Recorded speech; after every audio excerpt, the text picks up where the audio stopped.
నేను ఎక్కడా చూడలేదమ్మా అని చెప్పాను. కానీ గతం గుర్తులేదు కదా అత్తయ్య.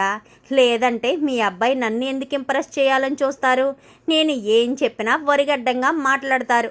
ఆయనకు అవసరమైతే మాత్రం కాళ్ళు పట్టుకుంటారు, అవసరం లేకపోతే చేతులు కూడా పట్టుకోరు అనగాని ఏయ్ అని చెప్పాను. కానీ ఏ అత్తయ్య అది నిజం కాదా ఏంటి అని చెప్పాను. కానీ అది నిజమేలే అని చెప్పనేసరికి నిజమేలే కాదత్తయ్య, అది నిజమే అని చెప్పనేసరికి ఇప్పుడు ఇంతకీ ఏమంటావు? నా కొడుకు నీ మీద ఎంత ప్రేమ చూపిస్తుంటే నీకు నచ్చడం లేదా ఏంటి అని చెప్పాను. కానీ ఎందుకు నచ్చదు అత్తయ్య? నచ్చుతుంది, కానీ ఎప్పుడు ఇలానే ఉండరు కదా.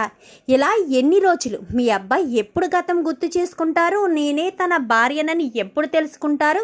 ఈలోపు యామిని ఎన్ని కుట్రలు చేస్తుందో, ఎన్ని కుతంత్రాలు పన్నుతుందో. ఈ రుద్రాణి గారు కూడా ఆవిడతో చేతులు కలిపితే ఇంకేమైనా ఉందా అని చెప్పాను. కానీ సరే నువ్వు ఇవేమీ ఆలోచించుకు, మీకు నేను సపోర్టుగా ఉంటాం కదా. రాజు నువ్వు సంతోషంగా ఉండాలి, అది చాలు అని చెప్పి ఇంకా వీళ్ళకి ఫుల్ సపోర్ట్ ఇస్తారు. ఇంకా రాజు ఉదయం వచ్చినవాడు సాయంత్రం వరకు కావ్యతోనే మాట్లాడుతూ ఉంటాడు. కావ్యని ఇంప్రెస్ చేయాలని చూస్తాడు. కావ్య ఎంత దూరంగా ఉండాలని చూసినా రాజు ఇంకా కావ్యకు దగ్గర కావాలనే ప్రయత్నం మాత్రం మానుకోడు. కావ్య ఎంత దూరం పెడుతుంటే రాజు అంత దగ్గర అవ్వాలని ప్రయత్నిస్తాడు. ఇదంతా చూసిన రుద్రాని మాత్రం రాజుని కావ్యని విడదీయలేకపోతున్నాం రా అని చెప్పాను. కానీ అంతే కదా మమ్మీ, అసలు వాళ్ళకి పెళ్ళవుతుందని అనుకున్నావా? అనుకోకుండానే రాజు కావ్య మెడలో తాళి కట్టాడు. సంవత్సరం పాటు వాళ్ళిద్దరూ ఎడమొహం పెడమొహంగా ఉన్నారు. తర్వాత రాజు ఒక బిడ్డను తీసుకొచ్చాడు. ఆ తర్వాత ఎంత పెద్ద గొడవలు జరిగాయి, విడిపోయారు. ఎంత పెద్ద ప్లాన్ చేస్తే విడిపోయారు.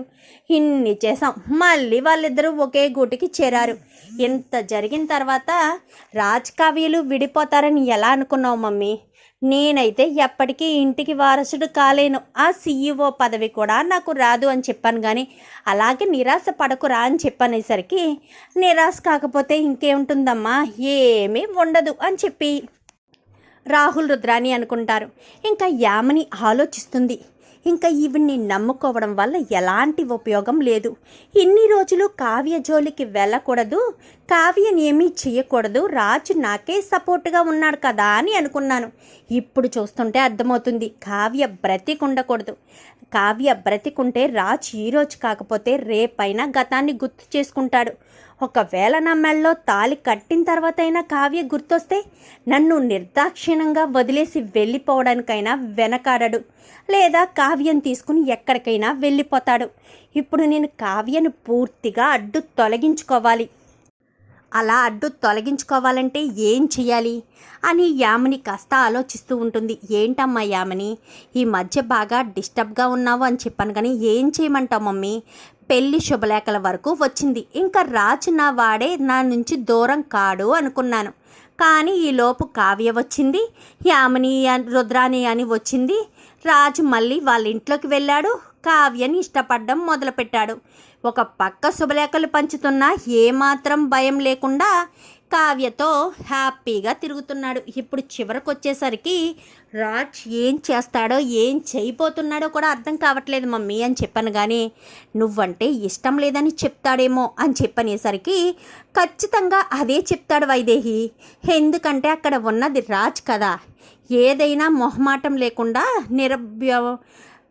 మొహం మీద చెప్పే మనిషి కదా. ఒకప్పుడు యామినిని అలాగే రిజెక్ట్ చేశాడు కదా, ఇప్పుడు కూడా అలానే రిజెక్ట్ చేస్తాడేమో అని చెప్పనేసరికి ఏం మాట్లాడుతున్నారండి, అలా రిజెక్ట్ చేస్తే మన అమ్మాయి కదా బాధపడుతుంది అని చెప్పాను. కానీ మన అమ్మాయి బాధపడుతుంది సరే, అక్కడ రాజు కావ్యను మర్చిపోయి యామినిని పెళ్ళి చేసుకోవాలి కదా, అది ఎప్పటికీ జరగదు అంటూ మాట్లాడేసరికి ఏమో డాడీ, నాకు రాజు దక్కుతాడో దక్కడో అనేది భయంగా ఉంది, అందుకే నేను ఒక నిర్ణయం తీసుకున్నాను అని చెప్పనేసరికి ఏంటి బేబీ ఏంటి అనగానే కావ్యను చంపించేద్దామనుకుంటున్నాను అనగాని ఏం మాట్లాడుతున్నావు యామిని, నువ్వు ఇలా చేసావన్న విషయం రాజుకి తెలిస్తే నిన్ను జన్మలో క్షమిస్తాడా అని చెప్పనేసరికి రాజుకి ఎలా తెలుస్తుంది, తెలియకుండానే ప్లాన్ చేస్తానని చెప్పి యామిని కాస్త ఒకడికి ఫోన్ చేస్తుంది.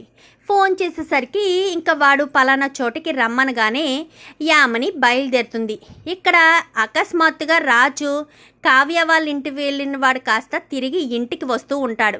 యామిని ఒకత్తి కారులో వెళ్తూ ఉంటుంది. ఇదేంటి, యామిని సిటీ అవుట్స్కట్స్కి వెళ్తుంది, అసలు సిటీ అవుట్స్కట్స్కి యామినికి ఏం పని, అసలు ఎలా ఎందుకు యామిని వెళ్తుందని రాజ్ కాస్త యామినిని ఫాలో అవుతాడు. యామిని ఒక చోట దిగి అంటే కన్స్ట్రక్షన్స్లో ఉన్న బిల్డింగ్ లోపలికి వెళ్తుంది. అసలు యామినికి ఎక్కడేం పని అనుకుంటూ రాజ్ కారును పక్కన ఆపి యామిని వెనకాలే ఫాలో అవుతూ వెళ్తాడు. వెళ్ళేసరికి ఏంటి, అప్పుడు అప్పగించిన పని ఎలాగా పూర్తి చేయలేదు, ఎప్పుడైనా పని పూర్తి చేస్తావా అనగాని అప్పుడు చేశాను మేడం, మీరేమో ఆ కావ్యని షూట్ చేయమన్నారు, ఆ భార్యాభర్తలిద్దరూ అటు ఇటుగా నవ్వుకుంటూ సంతోషంగా ఉండేసరికి ఆ బుల్లెట్ కాస్త వచ్చి కారుకు తగిలింది, దానికి నేనేం చేస్తాను, పైగా యాక్సిడెంట్ అయింది అని చెప్పాను కదా మేడం అని చెప్పాను. కానీ నువ్వు అలా చెప్పడం వల్లే అప్పుడు రాజు నాకు దొరికాడు. గతం మర్చిపోయినా కానీ నేను తీసుకువెళ్ళి ఒక కొత్త ప్రపంచాన్ని క్రియేట్ చేసి నా దగ్గరే ఉంచుకున్నాను. త్వరలోనే పెళ్లి చేసుకోవాలనుకుంటున్నాను. కానీ ఇప్పుడు అంతా బాగానే ఉంది కదా, మరి నన్నెందుకు పిలిచారు మేడం అని చెప్పాను. కానీ ఆ కావ్య అడుగడుగున అడ్డొస్తుంది అనగానే అప్పుడు లేపేమని చెప్పిన అమ్మాయే కదా అని చెప్పాను. కానీ అవును, అప్పుడు లేపేమని చెప్పాను, నువ్వు చేయలేదు, రాజుకి గతం కోల్పోయేటట్టయినా చేశావు, ఇప్పుడేమో తనని ఏకంగా లేపేయాలి, అది బ్రతికుంటే రాజు నాకు దక్కడు, రాజుకి ఏదో క్షణాన గతం గుర్తొచ్చి కావ్యే తన భార్య అన్న విషయం రాజుకి తెలిసిపోతుంది అని రౌడీ ఓడితో మాట్లాడుతూ ఉంటుంది. యామిని అయితే ఒక్కసారిగా రాజు షాక్ అయిపోతాడు. ఏంటి, కళావతి నా భార్య అని చెప్పి అనుకుంటూ ఉండగానే ఇప్పుడు ఏం చేయాలి మేడం అని చెప్పాను. కానీ ఇప్పుడు మాత్రం ఎట్టి పరిస్థితుల్లో కళావతి మిస్ కాకూడదు, ఆ కావ్యాన్ని షూట్ చేసి చంపేయాలి, అప్పుడే రాజు నాకు దక్కుతాడు, అప్పుడు నువ్వు అడిగినంత డబ్బు నేను ఇస్తాను. సరే మేడం, ఖచ్చితంగా ఈసారి వర్కౌట్ చేస్తాను, అప్పుడు ట్రావెలింగ్లో ఉన్నారు కాబట్టి ఇప్పుడు ఖచ్చితంగా వర్కౌట్ అవుతుంది, మీరు ఈ విషయం గురించి మర్చిపోండి అని చెప్పనేసరికి ఇంకా అక్కడి నుంచి కాస్త ఆ వ్యక్తి వెళ్ళిపోతాడు. ఇంకా కావ్య జీవితం అంతమైపోయినట్టే, రాజ్ నావాడైపోతాడు, రాజు నా నుంచి ఎవరూ దూరం చేయలేరు, ఎప్పటికీ రాజ్ నేను ఒకటిగానే ఉంటామని చాలా సంతోషంగా వెనక్కి తిరిగేసరికి వెనకాలే రాజు ఉంటాడు. ఒక్కసారిగా షాక్ అయిపోతుంది. యామిని చంప చెల్లు మనిపిస్తాడు. ఒకప్పుడు నన్ను నా భార్యని విడదీశావు నువ్వే, కళావతి నా భార్య, నేను గతం మర్చిపోవడం వల్ల నా భార్యని నేను గుర్తుపట్టలేకపోతున్నాను, ఇప్పుడు మళ్ళీ నా భార్యను అంతం చేయాలని చూస్తావా, వాడికి ఫోన్ చేసి ఏమీ చెయ్యొద్దని చెప్పు, లేదంటే మాత్రం నిన్ను చంపేస్తాననేసరికి ఇంకా యామని పీక పట్టుకుంటాడు రాజు. వద్దు రాజు వద్దు అని చెప్పాను, కానీ ఫోన్ చేసి చెప్పు అనగానే వెంటనే వాడికి ఫోన్ చేస్తుంది. నేను చెప్పిన పని ఆపు, నేను మళ్ళీ ఫోన్ చేసి చెప్పేంత వరకు నువ్వు చెయ్యకు అని చెప్పనేసరికి సరే మేడం అని చెప్పి ఇంకా వాడు కాస్త చెప్తాడు. చిచి, నీలాంటి దాన్ని చూస్తేనే అసహ్యంగా ఉంది నాకు, నా భార్యని తెలిసి కూడా నువ్వు అంతం చేయాలని చూస్తావా, నేను నా భార్యను కాదని నిన్ను పెళ్లి చేసుకుంటానని ఎలా అనుకుంటున్నావు, తను నా భార్య కాబట్టే కదా పదే పదే తన గురించే ఎక్కువగా ఆలోచిస్తున్నాను, అది కూడా నువ్వు అర్థం చేసుకోలేకపోతున్నావా అంటూ ఇంకా రాజ్ అయితే యామినిని అసహించుకుని అక్కడి నుంచి నేరుగా దుగ్గిరాలింటికి బయలుదేరి వచ్చేస్తాడు. ఇదేంటి రాజు ఇప్పుడు వస్తున్నాడు అనుకుంటూ ఉండగానే ఏంటి బాబు అని చెప్పాను, కానీ మమ్మీ అనుకుంటూ పట్టుకుంటాడు. ఒక్కసారిగా షాక్ అయిపోతుంది అపర్ణ అయితే, ఏంటి మమ్మీ అని పట్టుకుంటున్నాడు అనగానే కళావతి ఎక్కడుంది అని చెప్పాను, కానీ పైనుంది బాబు అని చెప్పనేసరికి గబగబా పైకి వెళ్ళి ఇంకా అప్పుడే కావ్యరాజుల పెళ్లి ఫోటో చూస్తూ ఉంటుంది. కావ్య చూస్తూ ఉండేసరికి రాజ్ సడన్గా కళావతి అనుకుంటూ వెళ్ళడంతోనే ఫోటో పక్కన పెట్టేసేసరికి రాజ్ కాస్త ఆ ఫోటోని చూసి, నేను నీ భర్తనన్న విషయం నీకు తెలుసు కదా, నువ్వైనా చెప్పాలి కదా, నేనైతే గతాన్ని మర్చిపోయాను, నువ్వైతే గతం మర్చిపోలేదు కదా అంటూ రాజు నిలదీసేసరికి మీకు ఏం జరుగుతుందోనన్న భయంతోనే నేను చెప్పలేదండి అంటూ ఇంకా కావ్య చెప్పడంతో కావ్యను రాజు హత్తుకుంటాడు.